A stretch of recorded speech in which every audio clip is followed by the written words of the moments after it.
బుధవారం రేపు ఉదయాన్నే మీ పిల్లల కోసం అనుకూలమైతే మీ పిల్లల కోసం రేపు ఉదయాన్నే కంపల్సరీ మీ పిల్లల కోసం మీరందరూ కూడా గణపతి ముందు నెయ్యి దీపం వెలిగించి వాళ్ళ చేతిలో 21 గరకని ప్రతి గరకని చేతిలో పట్టుకొని గం గణపతయే నమః.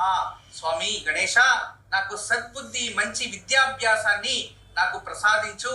నేను చదివే విద్యలో ఎటువంటి ఆపదలు ఆటంకాలు రాకుండా నేను అనుకోంది చక్కగా చేయి స్వామి అని చెప్పి ఆ ఒక గణపతికి ప్రతి ఒక్క గరికకు కూడా గం గణపతయే నమః అనుకొని ఒక్కొక్క గరికే సమర్పించాలి. అలా పిల్లల చేతిలో చేపించండి, వాళ్ళ ఎడ్యుకేషన్ బాగవుతుంది. అంతేకాదు పెద్దవాళ్ళు కూడా రేపు మహాగణపతిని ఉదయాన్నే పూజించి గణపతి రుణ విమోచక స్తోత్రం చదివితే అప్పల్లో ఏదైనా చిక్కు వేసుకుంటే దాని నుంచి కాస్తైనా ప్రమాదాలు, దాని నుంచి కాస్త బాధల నుంచి విముక్తి లభిస్తుంది.